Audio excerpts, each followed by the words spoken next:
Use the bone as firewood, chopping the flesh, fry it hard in the golden fire.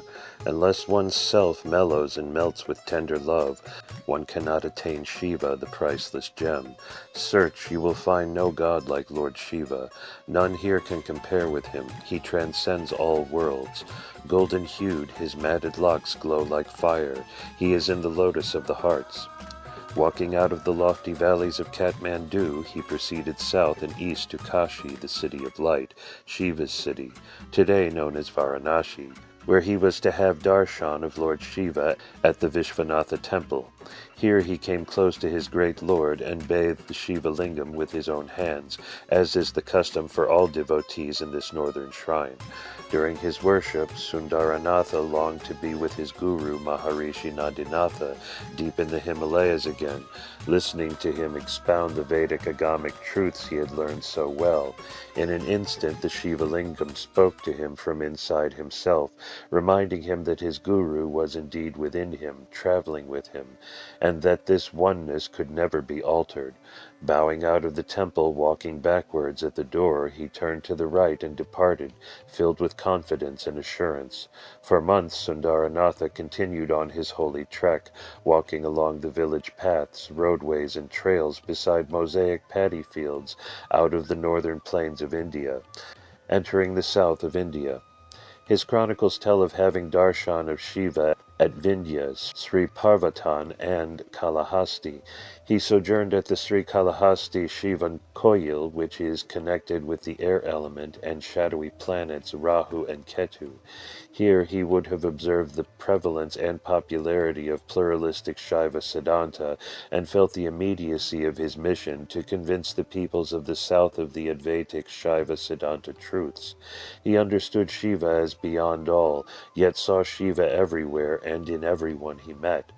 Sundaranatha proceeded to Tiruvallankadu, for which he set out to Kanchipuram, in what is now Tamil Nadu, the land of the Tamil Dravidian people, one of the oldest Caucasian races on the planet. The first temple to be visited was a Shiva sanctuary in Kanchipuram representing the earth element, where the healing powers of Lord Shiva are pronounced, profound, and famous.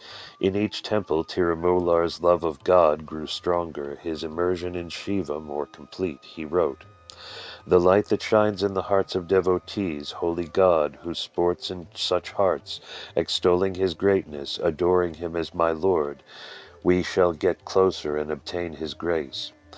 Seek refuge in distress in the resonant holy feet of the Lord, brighter than the rays of the purest gold. Praise him free of pretense and obstinacy. He will not ignore, but let himself abide in you. His holy feet I shall place on my crown. I shall keep them in my heart. His glory I shall sing. I shall dance, offering flowers variegated. I shall seek him, the God of gods. This is all that I know." From here, Sundaranatha trekked to Chidambaram, where he stayed longer, having the darshan of God Shiva's Ananda Tandava dance. Living the contemplative life, going inward and observing great austerities, Tirumular experienced consciousness as a dance within himself. So timeless were the yogic states he entered, he wrote figuratively of spending yugas, hundreds of thousands of years, at Tilai, another name for Chidambaram. Shaiva agamas so well spoken I have received from their exponent, the gracious Nandi. Blessed I was with the Lord's dance at Tilai. Thus I remained during several yugas. One day, walking about as he was wont to do, he entered a dense forest. There Sundaranatha stumbled upon a Shiva lingam and immediately fell to the ground in spontaneous surrender. It was a potent lingam, about 50 centimeters high in its black granite base. Sundaranatha's worship was so complete, so one-pointed, and so oblivious of himself that in a powerful experience of unity he felt one with the lingam. As I am God experience further empowered the icon. Today it is worshipped in its own sanctum within the 55-acre Chidambaram temple compound. Pati God is the gracious Shiva lingam in the sanctum. Pashu soul is the powerful bull standing before it. Pasha world becomes the altar behind the bull. Thus exists Shiva's shrine for the seekers. The form of the human body is Shiva lingam. The form of the human body is Chidambaram. The form of the human body is Sadashivam. The form of the human body the sacred dance. The story passed down at Chidambaram temple is that sage Vyagrapada, a brother monk of Sundaranatha, established the original lingam within an enclosure of thorny marsh-loving tilai shrubs, Exicaria agaloka, which gave protection from intruders, and performed his sadhana and worship near a small pond. The pond was later turned into the temple tank, where devotees washed their feet and hands before entering the temple. Reborn without dying. Leaving the sleepy village of Chidambaram, he crossed the Kaveri River and reached Tiruvavuduthurai, a Shaiva center which holds the Samadhi shrine of this Nathasiddha, though present-day managers of the sacred monastery say the disposition of his remains is actually not known. Lord Shiva captured him here and he was reluctant to leave. Walking one day on the banks of the Kaveri, he came upon a herd of cows bellowing in distress near the dead body of their cowherd. Sundaranatha's compassion proved overwhelming as he felt the anguish of these bereaved creatures. His soul reached out to bring solace to the cows. Being a great adept of Siddha Yoga, he conceived a strategy to assume the herder's body. He first looked for a place to hide his physical body and found a hollow log. Crawling into the log where his body would be safe, he entered a mesmeristic, cataleptic trance, stepping out of his astral body, walked over to the dead cowherd, whose name was Mular, lay down on top of the corpse, entered it, and slowly brought it back to life. The first thing he saw upon reanimating Mular's body was one of the cows looking into his face, crying big tears from both eyes, tears of joy. All the cows now gathered round their beloved Mular, licking his face and body with their abrasive tongues and bellowing in bovine joy. After a time they began to graze as usual, and the sight gladdened Sundaranatha's heart. As evening fell, the cattle began their daily walk home, leading the new Mular behind them. The cowherd's wife was waiting at the gate. She felt a strangeness in her husband and began to weep. Sundaranatha told her he had no connection with her whatsoever, and instead of entering the home, he went to a monastery that he had passed on the way. Muller's wife informed the village elders of her husband's strange behavior. They approached the monastery, speaking with her supposed husband, whose deep knowledge and presence of mind baffled them. Returning to Mullar's wife, they told her that far from being in a state of mental instability, as she had described, he appeared to be a Shaiva yogi whose greatness they could not fathom. Mullar's wife was troubled, but soon resigned herself to the fact that her husband was somehow no longer the same person. The villagers began to call the cowherd Tirumular, meaning Holy Mular. The mysteries of life and death were not mysteries to Tirumular, who wrote of life's impermanence and people's dismissiveness of this basic fact of life. Clandestine love and wedlock thereafter, sated love and memories die with time. The body is carried on the bier and copious tears shed. Love and body offered to fire, a ritual offering. The wise that see the dead carried and put away seek the precious one that is the unswerving axle of the soul. They will follow him ardently, the seed of their liberation. The rest, caught in the world, waste away. The sun rises in the east and sets in the west. People see and learn not. A young calf becomes a bull. In a few days it dies. People see and learn not. Childhood, youth, and old age. Everyone worries about their inevitable transit, but with great ardor I seek and abide in the holy feet of him that penetrates and transcends the many worlds. Tirumular sought out the body he had left near the pasture. Returning to the hollow log, he looked inside and found that his body was not there. He searched for days and days, looking in every hollow log he could find. Finally, in desperation, he sat in Padmasana upon the log where he had left his North Indian body. Entering deep yoga samadhi, he contacted his guru, Maharishi Nandinatha. They communed as mystics do, and he learned that Lord Shiva himself, through his great power of dissolution, had dissolved the atomic structure of the North Indian body after he was well settled and adjusted to his Tamilian cowherd's body. Within the boon that he could now speak fluent Tamil, he realized that now, He could effectively give out to the Tamil-speaking world the truths of the Shaiva Agamas and the precious Vedas, uniting Siddhanta with Vedanta for all time. He wrote of Shiva's giving him this mission. Of what use will the subsequent births be if the previous one is not marked by austerities? A purposeful birth God gave me, that I may well render him in Tamil. 3,000 years of yoga. Rishi Tirumular returned to Tiruvavuduthurai and there worshipped Shiva, sitting locked in Padmasana under the sacred Arasu or Bodhi tree to the west of the shrine. These years were deeply yogic, an inner journey that brought many unfoldments of the nadis, pranas, lights, mantras, and yantras as awareness broke through the chakras following the rise of Kundalini to the crown, there to find Shiva's grace waiting, there to attain final liberation, moksha. The great yogi wrote of these inner explorations in hundreds of esoteric verses of the Tirumantaram. Fix the two eyes upon the nose, contain the prana, and regulate it within. Seek to abide deep in the peace and freedom from the senses. There shall be no fear of birth. This is the fruit. The triangle-shaped Muladhara is from where the Kundalini rises, through the Shushumna, the crescent moon facing the middle of the eyebrow. Myriad shapes spring forth in a beauteous spectacle. Within you blossom the 7 chakras. They are the Lord's abode you know not. When you know how to be one with him, there you will see him sweet as sugar. Meditate upon that light of Kundalini, direct it upwards to the top with the breath, the ruddy flame of Shiva transcending the cosmic Adaras. I sought and found this truth within.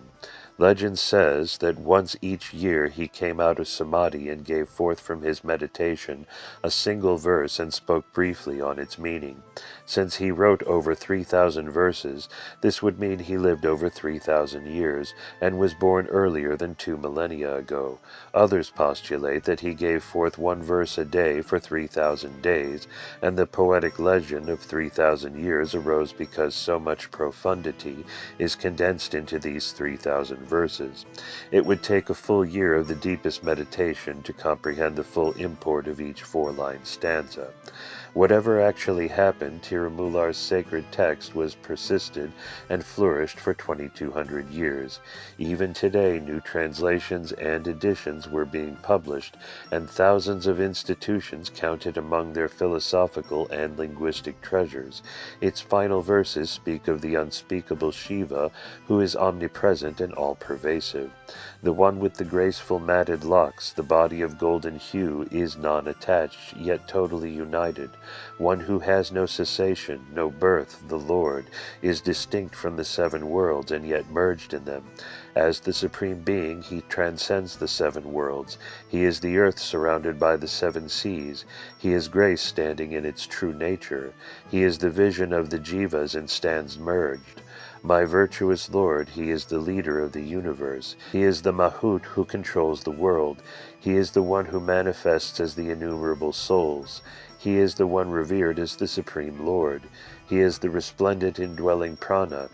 He is the Lord of the spreading rays of the sun in the firmament. He is the wind that blows on the earth. He is the wisdom that gleams in the thought. He is the light behind the perishable body, water, earth, sky, fire, and air. His name is Parapara. He is Shiva, the destroyer. My Lord is limitless, pervasive, everywhere. It would be difficult to overstate the importance of the Tirumantaram in Shaiva Siddhanta philosophy. It is the earliest full statement of Siddhanta, the end of ends. It is perhaps the most complete and profound exposition of the subtle theology of Shaiva Siddhanta ever written, and it is the most extensive of the texts of the early gurus of the Nandinatha Sampradaya. Within the context of other Shiva scriptures of South India, the Tirumantaram is the 10th of the 12 Tirumurai or holy books. The Tirumulai are collected works in the Tamil language, written mostly during the 1st millennium CE by various Shaivite saints and gathered together in the 11th and 12th centuries. They constitute a Shaiva canon and hymnal in which may be found found all forms of spiritual expression, from the Advaitic principles of non-dualism and self-realization to heart-melting devotional praises of God Shiva. The Tirumurai have come to be regarded as the very life-breath of the devotional stream of Shaivism, second in importance only to the Vedas, Upanishads, and Agamas. They are sung daily in temples throughout South India and elsewhere in the world where Shaivites worship. In addition to the Tirumantaram, the Tirumurai consist of the Devaram hymns of the Samayacharas, Saints Appar, Sundarar, Sambandar, and Manikavasgar, the Pariyapuranam of Saint Secular, and other works. In his life and writing, Rishi Tirumular erased philosophical divisions, bringing much-needed unity to the kingdoms and their peoples. This togetherness created an integrated culture that gave rise to countless Shiva temples throughout the south and 1,008 Shiva temples in Sri Lanka. The ever-enduring philosophy of monistic Shaiva Siddhanta, mystic yoga and union with total surrender, satisfied the masses, brought wealth, political stability, and the flourishing of culture. There was peace in those days. Each Shiva lingam was regularly bathed. Each yogi and rishi was treated with a reverence usually reserved for God. Rishi Tirumular had 7 disciples: Malangan, Indiran, Soman, Brahman, Rudran, Kalangi, and Kanchamalayan, each of whom established one or more monasteries and propagated the agamic lore. In the line of Kalangi came the sages Righama, Maligadeva, Nadantar, Bogadeva, who some claim is Bogarishi of Palani, and Paramananda. All this we know from the Tirumantaram itself, but this is precious little, and history offers no trace of subsequent transmissions of power and the great tapas and sadhana performed by those early generations of gurus between 2200 BCE and 1710 CE. We do know that the Kailasa Parampara survived those hidden years and remains alive today. The gurus spoke of their gurus and their gurus' gurus, bringing us the first clear story in modern times, that of an anonymous Siddha whom we know as Rishi from the Himalayas. Chapter 4, Rishi from the Himalayas. What little we know of the next Satguru in the Kailasa Parampara, a Nathasiddha who had some 157 Satgurus before him, of which 155 remain nameless, is but an oral legend. In the absence of even a name, he is called Rishi from the Himalayas, and the details of his life are tellingly sparse. There have been mystic intimations of his life and times, little more, into which the following fictive story breathes vivid detail and color, telling of India's hoary tradition of world renunciation, self-inquiry, sitting at the feet of masters, and God-realization. A boy becomes a sadhu. One day in a village in the north of India, the sun began to crackle on the far horizon. The villagers, soundly sleeping in their thatched huts, barely noticed, concentrating instead on clinging to the last few shreds of sleep. This day may have been like any other, were it not for one village member. Today that youthful villager would not just arise and go about his business. Today he would awaken. The young man slowly stretched himself in his humble cot and looked about his hut. He had prepared for this day for so long. His abode was bare, nothing of value remained, only the memories which now seemed so faint. Yet as he scanned the room, the travails of his life until now exerted pangs of poignancy. His eyes lost focus, revealing a memory of his mother preparing a warm breakfast for his father and him before the day's work. Immersed in the memory, he scented the hot chapatis and fresh ghee. His mother would laugh as his father attempted to steal chapatis from the simple skillet. He had no family now. He might have slipped away unnoticed, except in turning around he saw nearly the whole village gathered quietly near his hut, cousins, uncles, aunts, and friends he had known since his youth. There was an awkward silence. One of their sons was simply leaving to become a sadhu. Duty to his father had kept him in the village for the last year. During that time all of the village elders knew of his inclinations and tried to steer him toward family life. In these attempts there was no ill intent. India has known this conflict for eons. On one hand, the sadhus, swamis, yogis, mendicants, rishis, and siddhas are accorded great reverence once they are established in their calling. Oddly enough, or perhaps not given humanity's attachments, when one chooses to tread this path, he or she usually meets great resistance and discouragement from family and community. It is a path which is supremely challenging, but for the select few who try, and even fewer who realize what is to be realized, its rewards are beyond words. Though his mind wavered, his soul stood firm. He smiled with affectionate detachment, brought his hands together, and softly bowed toward all before him. Spontaneously, everyone raised their hands in a blessing gesture. At last the young man turned and took his first step. He never looked back and was never seen again in his village. On the road, once alone and on the road, he strode with a determined power, halting only to rest. For days he walked along the Himalayan rivers, visiting the occasional village temple, and crossing fields to keep off the roads where he knew people might be. It was a joyous time, a time of discovery of something new each day. Rising late one morning, the groggy wanderer made his way down to the river to bathe and honor the sun. Cleansed, he performed his morning sadhanas, then continued on his southbound path. Days passed, weeks and months. A band of sadhus, less than a dozen, befriended him, clothed him in their simple attire, and let him join in their peripatetic caravan, making their way to Palani Hills. The saints of history worshipped here. It is one of the 6 foremost temples in South India, called Arupada Vidu, dedicated to the powerful god Murugan, known as Kartikaya in North India, whose mission it is to hold the path of the realization of Shiva open on the planet. He joined them full-heartedly on this long pilgrimage to see the Lord of Renunciates, his ideal in throwing down the world. So much happened as he drew closer to his traveling brothers, learning of their ways, their secrets, their view of life and life's beyond. From them he learned to use a neti pot, to heal himself with herbs from the forest, to bathe using nothing but sand, to eat from the land, to use pranayama in 100 ways, to see the perfection of the world that ordinary people miss or dismiss.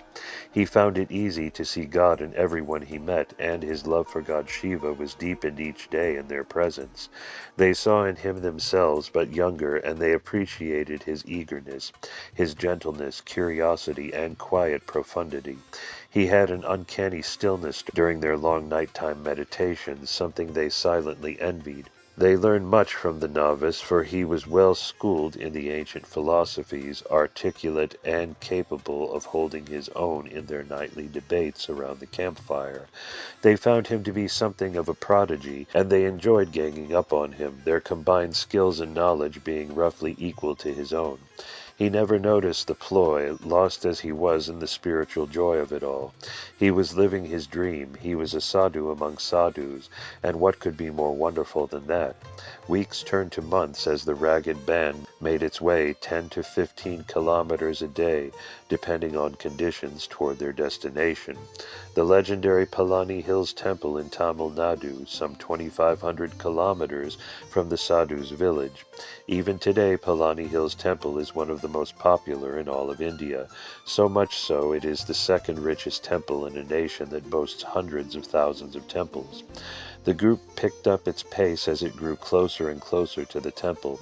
Pilgrims were converging on the well-used road, walking many in bare feet to intensify their journey to God, in clusters past ragi, red chili, and cotton fields on either side, threading their way through flocks of geese and herds of goats, all using the same road. Many groups of pilgrims dressed alike and sang and chanted in unison.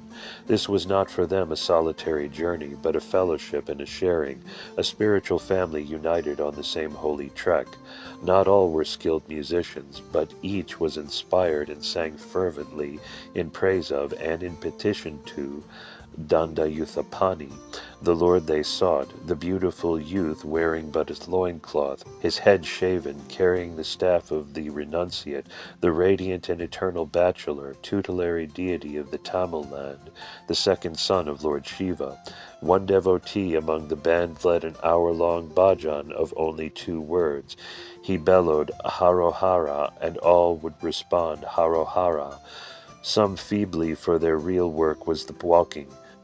Passing them, the sadhus joined in the choir, still hearing the incantations when they were half a mile ahead. The thicker the flow of pilgrims became, the more their strides filled with enthusiasm. Finally, the towers of the temple, set atop a 500-foot-high outcropping, could be seen. Lord Murugan was calling them to his feet, and they were answering his call. The sun was setting as they entered Palani, the town that hugs the bottom of the Twin Hills. The exhausted mendicants quickly found shelter at one of the many sadhu ashrams. They would climb to the top tomorrow. It was time now to rest and rejoice. Awash in inner thought, our young sadhu arose sharply in the morning, just before the first crack of light, for pilgrims know the importance of taking the climb in the cool morning hours, before the sun makes it arduous. It's hard enough when the air is pleasant. He peered at all the pilgrims still sound asleep. Pulling himself to his feet and donning a fresh veshti, he bathed at the open well, bringing up buckets of water to splash over his body, water that was bracingly cold and helped drive the sleep from his mind. He was not the first up, so he was able to follow others through the small township to the gate that stood at the bottom of the hill and betokened the beginning of the ascent he had so longed for. He paused in silent thanks, grateful to be there, to be safe and healthy and able to make this climb. Then he was off, determined, as he had heard was the ideal, to not stop and rout a rigorous approach to a challenging climb, but he was young and would do it. He walked up the 659 steps, many carved crudely into the rock hill, worn by the bare feet of millions of earlier pilgrims. Finally the top. Breathless, he stopped and scanned the immensity below. He could see in every direction, a view he had never had, a view of the villages and homes, the fields and roads that circumnavigate Murugan's home, a view of 1,000 morning fires with their promise of breakfast, and of thousands of pilgrims just arriving, as he had the night before. He turned, walked thrice around the temple, and entered for the first puja of the day. After worshipping, he found his way to the cave shrine of Bogar Rishi, the temple founder and disciple of Tirumular's disciple Kalangi.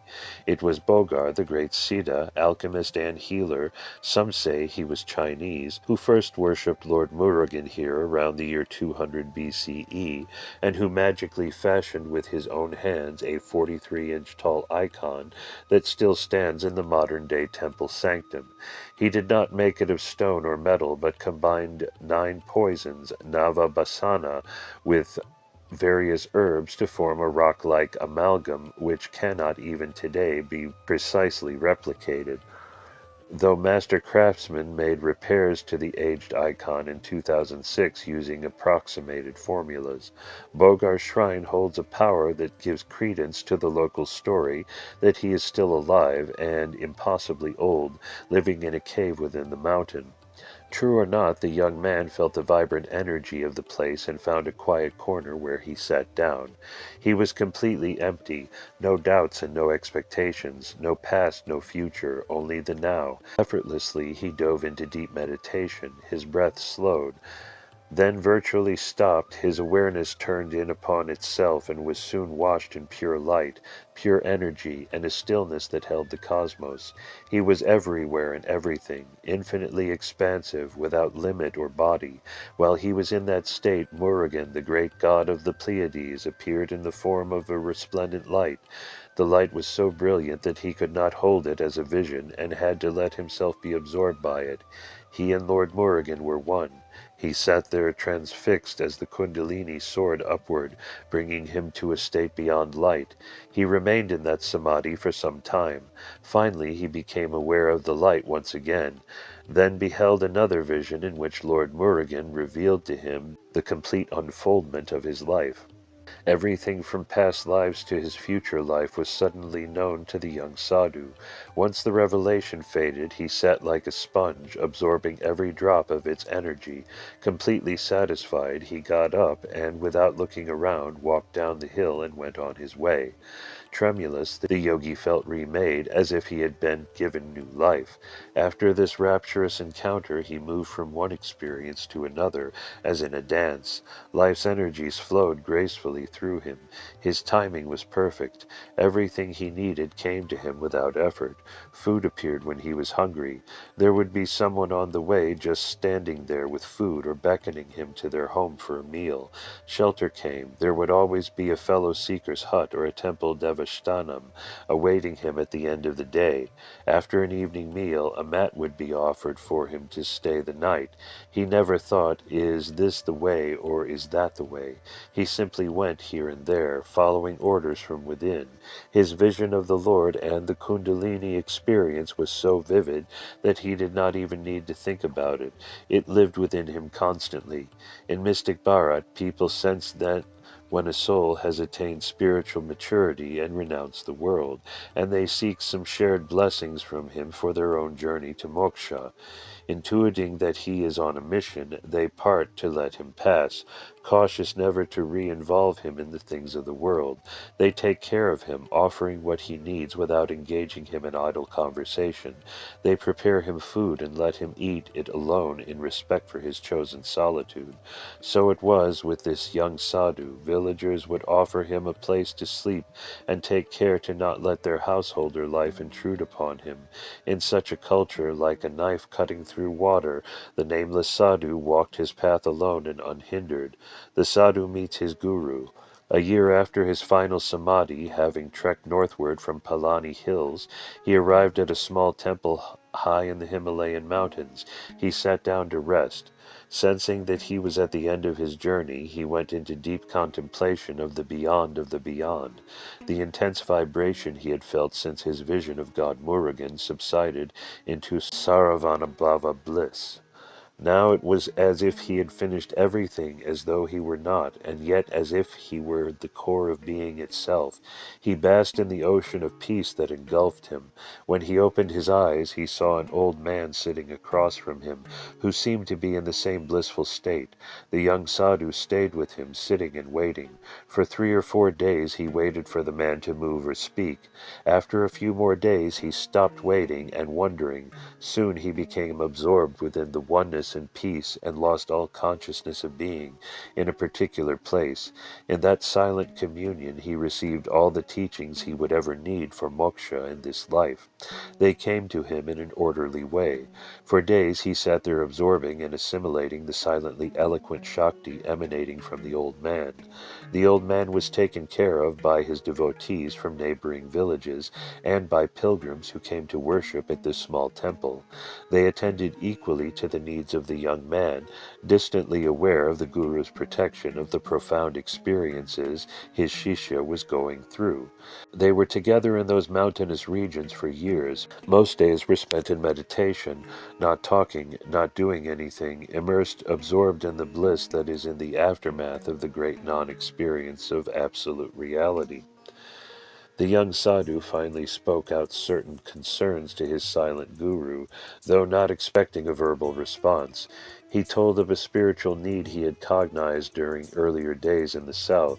The sadhu implored his master's grace, explaining in the wee hours of the morning that things had gone awry there, and the Shaiva Siddhanta teachings were no longer correctly understood. Someone was needed to re-establish the pure monistic Shaiva Siddhanta philosophy, which emphasizes worship and affirms that God and man are one, that Jiva, in truth, is Shiva. One day, after a long meditation, the Guru, who had barely looked at his disciple for many years, opened his eyes and smiled. They were pure and clear and luminous beyond description. The sadhu saw in them the same resplendence he had seen in the eyes of Lord Murugan at Palani Hill's temple many years before. He understood at that moment his guru's unspoken directive and turned to be on his way. He did not wait 1 minute, not a second. The next phase of his life had begun. By the time he stepped again on South Indian soil, the sadhu from the Himalayas was an old man, a white-haired rishi. No one ever knew his name, or if he had one, so people called him Rishi. Only the barest facts have come down about him, that he was a sannyasin from the north and was probably born around 1790. He once told his one known disciple, Swami, that he had lived in the Himalayas all his life, and that his guru sent him to the south on a mission. Once there he wandered from village to village for nearly 10 years, nameless and homeless, unknown and unnoticed. A tea shop in Bangalore. Around 1850, Rishi began to frequent a small village near Bangalore, returning to beg from the houses often enough to become a familiar sight. He may have been drawn to the Natha mystics who lived in Karnataka state, and felt an affinity with their ways. Like them, he was not your everyday yogi. Always barefoot and empty-handed, he carried no bowl, no staff, no water pot or shawl. He ate once a day from one house, and only what his 2 hands could hold. Many had thought of approaching him for blessings or asking him who he was, but Rishi came and went like the wind, and did not brook intrusions or the curious. He appeared out of doorways and disappeared just as quickly. He stepped out of the crowd in the marketplace, and before you could catch him, he walked around a corner or into a shop and was gone. Where Rishi came from, where he stayed, no one in the village knew. No one had been able to talk to him about such things. He was described as a man of medium height, with a thin, wiry build, intensely active and always in motion. He never strolled or ambled the roads. He marched wherever he was going, strong and straight despite his age. He wore a kavi dhoti, the rusty orange hand-spun, hand-woven cotton garb of the Hindu saint, and 2 rudraksha malas, nothing more. His beard was silvery gray, his hair still quite dark, matted and piled in a crown above his head. His eyes, though, are what men remembered most about him. Like 2 dark pools they were, large and round, black as coals and full of fire. They say he was an unusually quiet man, with an aura of unbridled power, like a river at its mouth, like the air before a storm. That heat, that current was overwhelming, making it hard to be near him for long. A man named Prasad owned a tea shop in the village located right off the market square. It was a solid building with concrete walls and a timber hatch roof, and he made a modest living serving tea, sweets, and buttermilk there. Business was brisk, as it is in most Indian tea shops. The Rishi walked into his place one morning and sat down on a wooden bench against the back wall. Prasad looked up to see an old sadhu leaning back against the cool wall, resting from the heat outside. Even as he watched, Rishi looked once around the room, pulled his legs up under him, and closed his eyes in meditation. Prasad wasn't sure what to make of it, so he let the holy man be. In this time and place, holy men were revered, and even the most eccentric among them were held in awe, their movements unrestrained by ordinary society. When it came time to close the shop for the day, Rishi was still sitting there. He hadn't moved. In fact, he didn't seem to be breathing at all. Prasad came over. Has he died, he wondered? No, the body was warm. He sat by Rishi for over an hour, wondering what to do. Finally, he reluctantly locked the shop and went home, leaving Rishi inside. The following morning, Prasad found Rishi still in samadhi, exactly as he left him. He hadn't stirred at all. Word got around quickly, and villagers crowded in through the day to see. Standing around and talking it over. Despite the commotion, Rishi never moved. His face was radiant, but unmoving like a mask. That night, Prasad again locked him inside the tea shop, and again the next morning Rishi was there, entranced, upright, and unmoving. This went on for days, then weeks, then month after month. Word spread. People started coming from hundreds of kilometers away to see the silent saint. The tale grew more unbelievable each time it was told.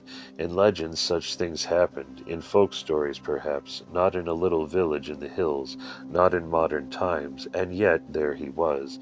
The Rishi didn't eat, didn't drink, didn't move, didn't breathe, as far as anyone could tell. He was like a log of wood, like a corpse, but he wasn't dead, they knew. He was absorbed in God, in samadhi, keeping only a tenuous hold on the physical plane. Eventually, Prasad closed his tea operation and cleared out all the rough-hewn tables and benches. He didn't mind. His devotion filled him with the confidence that all his family's needs would always be met, and they were. Once he made the decision to surrender himself to caring for the rishi and managing the crowds that came every day for darshan, everything always seemed to flow smoothly. They came from before dawn and stayed until after dark. Some were there for the mystery of it all, others for the chance to be with philosophically astute comrades. Others were superstitious, and a few were there just to debunk the whole thing. The evenings were always busy, for there were few in the village who didn't visit Rishi almost daily. Eventually, pilgrims from all corners of India made their way to Bangalore to be part of history, to see something remarkable. The crowds grew. It became difficult to keep them from crowding Rishi, as most wanted to touch him, to touch a bit of holiness. Prasad put up a brass railing to keep them back. It worked. Only he and his sons could go beyond it, and at least one of them was on duty whenever the shop was open. The various offerings people brought were passed over the railing to the priest on duty, who spread them out on a low copper-clad table in front of the bench where Rishi sat. Also within the railing was a row of brass oil lamps, a dozen of them large and small, no two alike, donated by pilgrims. These were kept burning night and day. A shallow bronze pot was added later, out in front of the railing, where devotees burned great quantities of camphor. The soot from the fire soon blackened the room, especially after Prasad bricked in all the windows for security. The remaining door he bolstered with great iron hinges and bars, and he kept the key to the shop on his person at all times. His business gone, Prasad maintained his family by taking what he needed each day from the piles of cooked food, fruits, flowers, incense, and money the pilgrims brought as offerings. The rest he distributed back to the devotees as prasadam, as temples do after each puja, so little or nothing was left by nightfall. The rishi attracted an astonishing amount of wealth. No one came or went away empty-handed. Things eventually settled down to a routine, for there was really very little to do or see. People came to be with Rishi, staying a few hours or a few days and then going. No pujas were done, no one chanted, sang, or talked. The room was always silent, the lamps were always lit, Rishi was always there, and this went on year after year after year. 7 years in meditation. A visit to the tea shop was the experience of a lifetime, and many said once was more than enough. Stepping through the iron doorway was like stepping into another world. From the glaring heat of the Indian sun to the cool interior of a cave, one end of the room was illumined by sunlight streaming in through the open door. Only oil lamps lit the far end, and the bench where Rishi sat. You see Rishi first like an apparition, a wraith against the wall beyond. If chiseled in stone, he would look the same, ringed by oil lamps. No shadows approach, so his face reflects the ruddy color of fire. He is thin and old, his ribs show through, and he is covered with a film of vibhuti, holy ash from head to toe. No one applies it, but it is always there, powdering down on the bench and floor. The only thing about him that changes from day to day, looking at him, the thrill in his limbs is unmistakable. It can be seen. His face is an open expression of indrawn joy, radiant and shining, mingled with the fire glow. On the table in front are heaps of bananas and mangoes, rice and pomegranates, clay jugs, brass pots, incense, and coins, all spread in profusion on a gorgeous cloth of red and green. The whole room is strewn with flowers. Everything looks polished and new, the railing, the lamps, the table, everything but the camphor bowl blackened and bent. It must glow red on a busy day. New straw mats hide the earthen floor, and a few devotees are seated upon them. Prasad stands guard in the shadows, a portly figure in a spotless white. It is perfectly quiet, perfectly still. A ringing silence fills the air and can be heard by those inwardly attuned. A sound as of 1,000 venas playing in the distance, a sound divine. The sound, some say, of the workings of the subtle nervous system, or others claim the sound of consciousness itself coursing through the mind, the sound that binds guru to disciple through the ages. It is a sound that many visitors have never heard till now, and it fills them with an inexpressible and familiar joy. The dim room smells of camphor and earth, and the perfume of ripe mangoes piled on the table. It feels alive, it looks empty. Sitting on the mats with the other devotees, one suddenly feels the impact of Rishi's presence. The skeptical mind is stunned, and it seeks a rational explanation. He is an old man napping, nothing more. He is asleep or lost in a thought, surely that's all. But for 7 years? 7 years he has been here, they say, wrapped in his soul, absorbed in God. Can it be believed? It boggles the imagination. The mind struggles and comes away baffled, and yet changed by having been here, having been in Rishi's scintillating presence. Pilgrims from all over India reached the tea shop in Bangalore on the 3,000-foot-high Mysore plateau. Many said they had been called there, having seen Rishi in a dream or vision. Prasad knew 1,000 such stories and delighted in telling them to whomever would listen. The pilgrims came with problems more often than not, and always they were helped, none were denied. Few would claim that Rishi had answered their prayers himself, for no one felt that kind of personality in him. He wasn't there in that sense, and yet things happened around him that didn't happen elsewhere. In Rishi's presence the mind was so clear for some pilgrims, so calm, that answers often became self-apparent. Even problems that had gone unsolved for years dissolved in minutes before him. The answers came from within the pilgrim. For others the answers were more elusive, coming after they left his presence, even days later. A visitor would pray or merely think over his life while sitting before Rishi, and then be on his way. Whatever the question or problem or need, the answer soon came, clear as a bell, in a scrap of conversation overheard on the street, in a song sung by a child skipping to school, or simply from intuition from the inner sky. Sitting with Rishi opened the mind to its depths, and everything adjusted itself naturally. It wasn't the answer itself, but the way it hit the mind, the impact of it, that showed where it came from. It was straight to the point in a roundabout way, said but unsaid, seen but unseen, like Rishi himself. Always the answer hit the nail on the head, with stunning power, leaving no room for doubt. And what power did not diminish with time, as everyday thoughts do, but grew in certainty and clarity. Then there were the notes. On rare occasions a pilgrim would receive a note, a message out of thin air, answering problems he had brought silently before Rishi. These notes appeared in the room where he sat, written on a scrap of paper. A rustling sound as it hit the floor was all anyone knew of where the note came from. These messages were never personal, never addressed to anyone, and didn't answer questions specifically. Rather, they spoke in general terms, talking about the subject, and usually explaining the way things were done in the old days. If a mother was worrying about the marriage of her daughter, the note might explain a bit about how marriage was looked at in the Vedas, what the ancients looked for in a family, why a man marries, why a woman marries, how to tell if the choice is good, and so on. Though brief, the notes were more than enough to show what was needed and why. Because they spoke to everyday problems, their content was seldom remarkable. Similar statements could be found in any Hindu scripture. Indeed, the notes occasionally quoted scripture, especially the Upanishads, but the way they were written and the medium of the message had a remarkable effect on the one who received it. The language of the notes was usually Kannada, though Telugu, Tamil, Hindi, Sanskrit, and even German on one occasion was also used. A widowed businessman came from Tuticorin, deep in the south of India, after finishing his career and leaving the estate in his son's hands.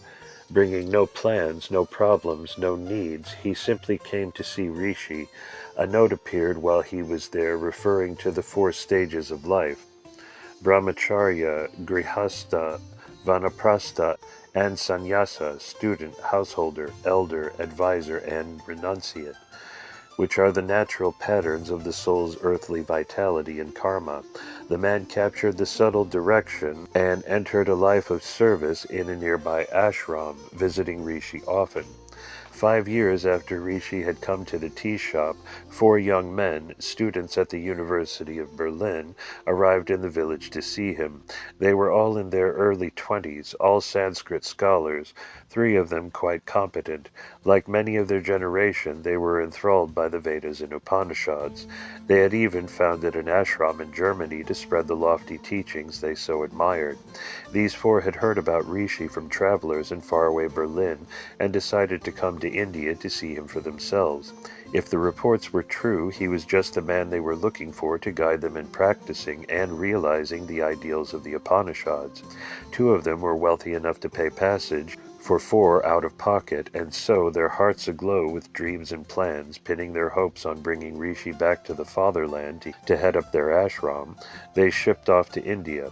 Landing in Bombay, they proceeded south to Bangalore and the village where Rishi sat. Because they spoke only Sanskrit of the Indian dialects, a Brahmin man accompanied them as a guide and translator. The people of the village were impressed with their sincerity and a bit surprised by their knowledge of Hinduism. They were hosted and entertained by the best of families, treated like princes, and practically adopted by everyone. They would gladly have stayed on forever if not for their comrades in Berlin and the mission they had come east to fulfill. Once they met Rishi, their world turned around him alone. They spent 2 days sitting in the tea shop, coming outside only to hear Prasad's stories. After 2 weeks, each of them had their own stories to tell, of wonderful experiences, inner and outer. The Rishi surpassed their wildest dreams. They were sure they had found their teacher. The future of Hinduism in Germany looked bright. They talked about it excitedly. Could Rishi be aroused? Would he even speak? Could he travel in his present state? Dare we disturb him? Most important, would he agree to go to Berlin? What if he refused? Then what? A message materialized one day, the kind Prasad always talked about, written in German and obviously meant for them alone. The note convinced them utterly. They were walking on air for days afterward, reciting it to each other like a hymn, like a mantra. The note was in Rishi's usual style, indirect, talking all around the question, yet plain enough. All things can be, according to karma and opportunity. A man's karma is threefold: that which awaits a future birth, that which awaits an opportunity, and that which is in motion now. Sadhana spares the least of men 1,000 future lives. Such profound thoughts simply had to be heard back home. For most of the next week, the 4 debated about how Rishi lived without food. They made plans to inquire, ending up at Prasad's home one evening where they broached the subject for the first time, questioning him through their Brahmin interpreter. "Does a man in samadhi ever eat?" they asked. "How long can he go without food? Just supposing Rishi had to be moved to a larger building some day, how would you go about it?" Prasad answered them as best he could, smiling all the while. He didn't understand their intentions until they asked him about coming past the railing. Then he said no, it might disturb Rishi. They asked again. He said no, he didn't let anyone pass the railing. The students tried another tack. One began to describe their ashram in Germany, going on at length about how much the people there needed a genuine teacher, someone like Rishi, for example. Prasad listened with growing horror until he got wind of a scheme involving crates, carts, and steamships. Then he jumped to his feet and let loose a speech that brought tears to his eyes. He talked himself hoarse in 5 minutes, and not a word of it got through. The Brahmin man wasn't translating. He was busy himself explaining to his clients the consequences of even thinking of such things, and they were arguing back at him. Prasad went inside and slammed the door. They didn't see him again until the next morning, when they walked over to the tea shop for their daily meditation. Prasad was there, sitting in the dirt out in front, slumped against the wall, his hair disheveled, his veshti trailing, the picture of misery in the extreme. The shop was still locked. "What's wrong?" they asked. "Prasad, what's the matter?" Prasad told a tale of woe to the Brahmin, who nodded his head sadly and rolled his eyes as he listened. Then he turned to the Germans and translated. "My friends, a calamity has come to us all. Not an hour ago, when Prasad opened the shop for the day, what should meet his eyes but an empty room? The Rishi has vanished in the night. They have searched the town, and no one can find him. He is gone. Ah, what have we done to deserve this? This is bad news indeed. Then he sat down beside Prasad and put his head in his hands. The students were skeptical. They wanted to see for themselves. Why is the door locked if Rishi isn't here? Prasad didn't hear the question. One of them stepped up and rattled the door. Where is the key? He demanded. In the wink of an eye, the veranda was crowded with men, a half-dozen stalwarts, and the village headman was crossing the square. What's all the noise? He inquired. Can I help you? The Germans explained Prasad's tricks. The headman was surprised. Perhaps you have misunderstood, he apologized. You must permit me to explain. My friend Prasad is an honest man. I have known him many years. All of us here can vouch for him. If he said Rishi is gone, Rishi is gone. I do not think you will ever see him again. The students understood exactly what was being said, and they withdrew. Too late they realized their opportunity had gone. They lingered on in the village 3 days more to no avail. The Rishi was still gone, and so was their welcome. They ate alone for the first time since coming to India. They had no callers, and no one spoke to them, even on the street, except to inquire about their travel plans. They left on the 4th day for Bombay, and they never came back. There were other foreign visitors to the little tea shop during the following 2 years, though no one ever again tried to disturb Rishi. Life went on as it always had, until one day Rishi opened his eyes and looked at everyone present. A few minutes later he stood up, stepped out of the shop, and walked down the road. He had taken great care during those years, through practice of pranayama, to maintain the flow of life through his body, so he was able to get up and move about with the merest instability, more like someone who had sat in one position for too many hours. Word spread quickly, as it does in small villages. Everyone came running from the fields, from the shops, from the houses. Everyone was there. The mere fact that he could walk after 7 years astounded the villagers. They didn't want to lose their silent saint. His being there had transformed their lives. They wanted him to stay with them. They couldn't imagine life without him, so they acted quickly. With everyone pooling the best that they had, a 2-room Kajan hut was built that afternoon on a low hill overlooking the village, on virgin ground next to a stream. They stocked it and overstocked it with utensils and food, bedding, and more. Now, should he want it, Rishi had a hermitage, remote enough for him and close enough for villagers who had grown to love and revere him so.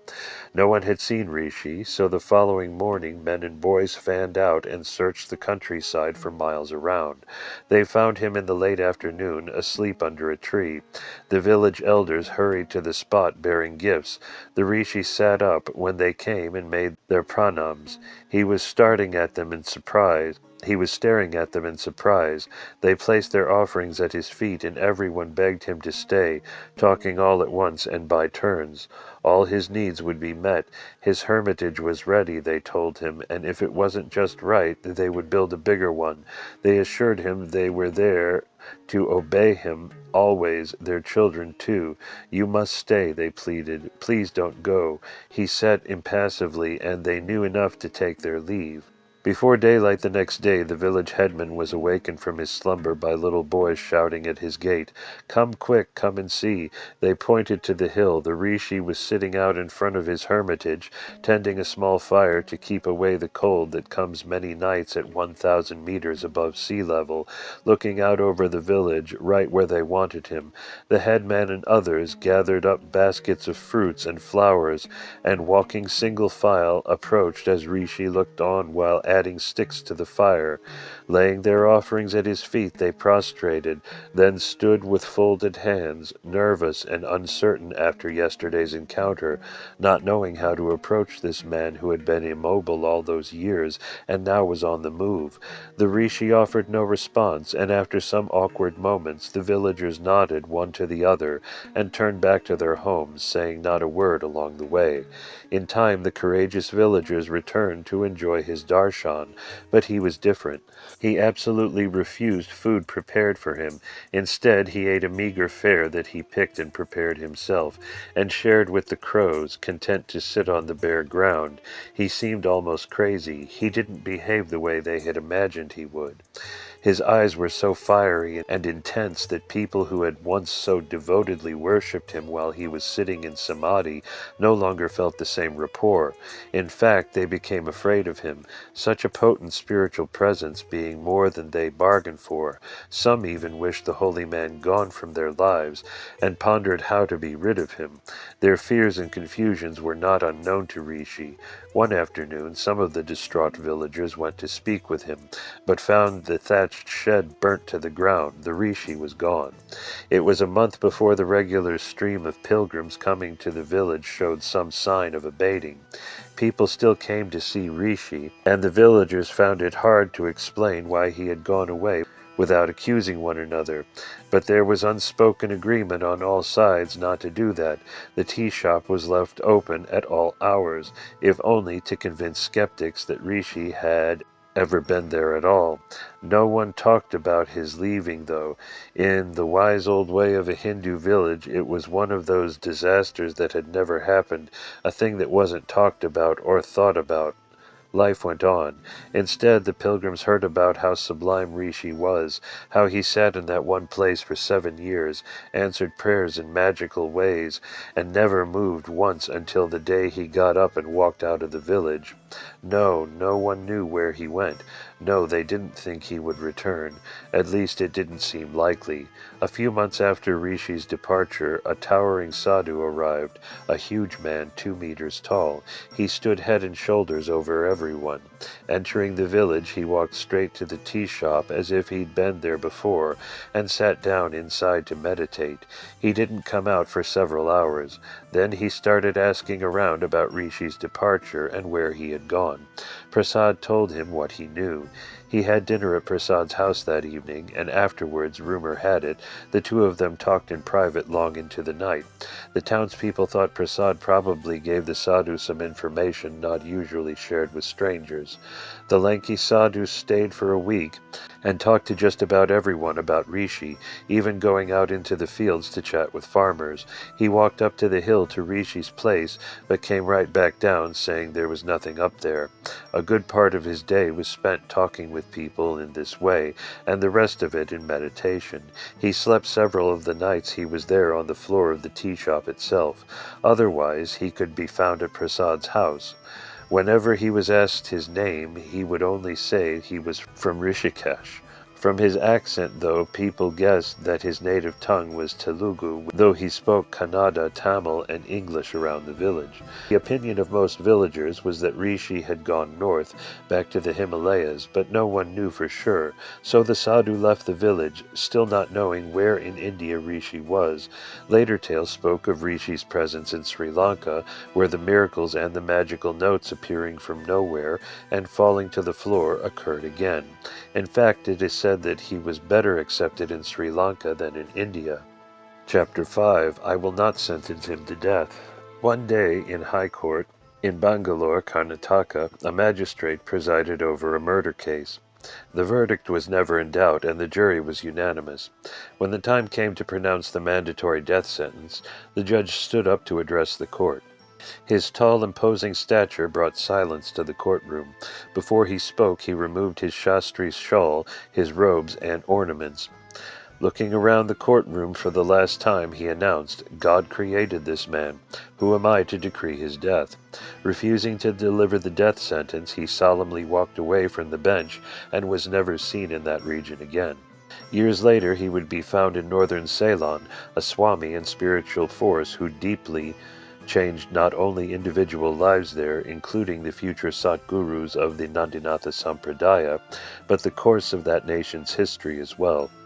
What happened between these known events is vague, and stories don't all agree. Here an attempt is made to intuit the most likely course of events, based on those oral histories and the cultural patterns of the time. It is likely that this 30-something bachelor had little to hold him beyond his work in the courts, and that the murder trial provoked deep reflections about life and death, reflections that intensified his naturally spiritual turn of mind. Finally, he made the pivotal decision to seek a Satguru and devote the remainder of his life to realization of God and service to his Hindu faith.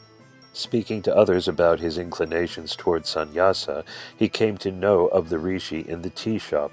He was regaled with stories of this remarkable sage, stories that moved him deeply and led him to seek to meet that awakened being in person. The erstwhile high court judge became a wandering sadhu, following the Indian roads on foot, in search of the rishi, walking from village to village, here and there, looking on the inside, looking on the outside, for the man he increasingly knew beyond any doubt was his guru. This was no intellectual certainty, for they had never met. Rather it was a truth, a sub-superconscious knowing that welled up from deep within him. His unusual height and beggar's way of life attracted attention wherever he went. It was no use trying to blend into the background, and he didn't try. On reaching a village, his usual method was to stand in the center of the marketplace as if he were waiting for someone. Seeing him there, people would gradually set aside what they were doing and come over to find out what he wanted. He would talk with them for a few minutes and have them laughing and smiling until a crowd had gathered. Then he would tell all the little boys who were there about the Swami he was looking for and send them to ask their parents and relatives, aunts and uncles, everyone they knew, whether the sannyasin had been to their village. While they were gone, he would stroll through the marketplace, talking with the buyers and sellers, and accepting alms from the shopkeepers. They offered him the best they had. He had a natural affinity for people and a charm that was irresistible. Added to this, he was at ease with people and gifted in his speech. He could communicate readily and fluently, and was never at a loss for words. People trusted and befriended him without hesitation, most of them calling him Apar, or father, without thinking twice. As the children returned from their errands, they brought him news of every Swami, sadhu, or pilgrim that had been there in the past 10 years. Usually the rishi wasn't among them. Sometimes he was. Clues to the rishi's whereabouts came now and again, from out of the air. At one point the sadhu was directed to the tea shop near Bangalore, where he stayed a while in the aftermath darshan that could still be felt there. But no one knew where the rishi had gone, so the search continued from place to place. One day the sadhu had reached a small town just south of Mysore, and was asking his way to the marketplace, when he suddenly stopped in front of a large house in the merchant's quarter. After some time a young man came out and asked who he was. He explained he was a sadhu, and he was looking for a certain Swami, an old sannyasin. Had he seen him? The youth didn't reply, but stared at him, blinking for a moment, before he turned and disappeared into the house again. A minute later his father came out and respectfully invited the sadhu into his home to share a meal. He explained that he and his youngest son had just returned that day from a long pilgrimage to Palani Hills Temple, and the welcoming home was still going on in his house. They ate somewhat absently, as their conversation interested both more than the food. The merchant had seen at Palani the very Swami his guest described, an old rishi with dark eyes, matted hair wrapped up in a crown, very thin, but as lively as a boy of 6. He didn't know where he might have gone, but he had seen him there one day. He said the rishi's face would stay fresh in his memory as long as he lived. "I am sure he is the one you seek," he said. "You will not meet such a man twice in your lifetime." After the meal the sadhu thanked his host and set out on the long trek to Palani, 300 kilometers to the southeast in the state of Tamil Nadu. Meeting the rishi. They finally met at Palani Hills Temple, the famed hilltop sanctuary where Lord Murugan presides as the loincloth-clad yogi. This had been the sacred site of the rishi's initial vision of Murugan, the experience that took him north to the Himalayas and into a lifetime of sadhana and divine realizations. He had returned to this place of his spiritual beginnings. Like the two men, their meeting was not ordinary. The sadhu was engaged in worship when the rishi came up from behind and motioned him to follow. It is said they were together for most of a year, wandering through the Tamil lands from temple to temple, shrine to shrine, at Chidambaram for several days, later at Tiruvannamalai, and as far north as Madras and Nellore. People long remembered seeing them, for they were an unusual sight, the rishi and his disciple. Whether they went Wherever they went, people looked twice or stopped to stare. The rishi walked with long strides and kept his eyes on the way ahead. If people looked at him, he looked away, showing nothing of himself. His towering disciple, though, walked with a long lumbering gait, one stride for the rishi's two, his gaze fixed between the clouds and treetops. They walked side by side like old friends, staying each night wherever they happened to be at day's end. In a village, at someone's home, a temple, or under a tree by the road, a typical day would find them meditating together in the pre-dawn darkness, having sat up most of the night. Before the sun came up, they would bathe at a well or river and stretch a bit. Then the rishi would sit down facing the east, his shishya nearby. The rishi talked to his disciple for several hours each morning, then sent him to beg the day's meal. They would sleep through the hot hours and in the afternoon move on, covering a few kilometers each day at a leisurely pace. Wherever they stayed, people soon gathered, even in a wild spot, a clearing in the jungle, so they never stayed a third day any place. On the second day, more people would appear, coming to see, coming for blessings, coming with food, wanting to catch them, the rishi said. When they weren't staying in a village proper, the sadhu would walk to the nearest hamlet to beg their meal, and, as often as not, would return with 5 or 10 of the boys of the village tagging along. They had never seen such a tall man, and they wanted to be with him, so they carried his beggings and umbrella, and brought along milk, mangoes, and treats from their mother's kitchens. When the rishi saw a parade approaching, he would laugh and laugh. His disciple was really helpless to stop it. There was nothing he could do.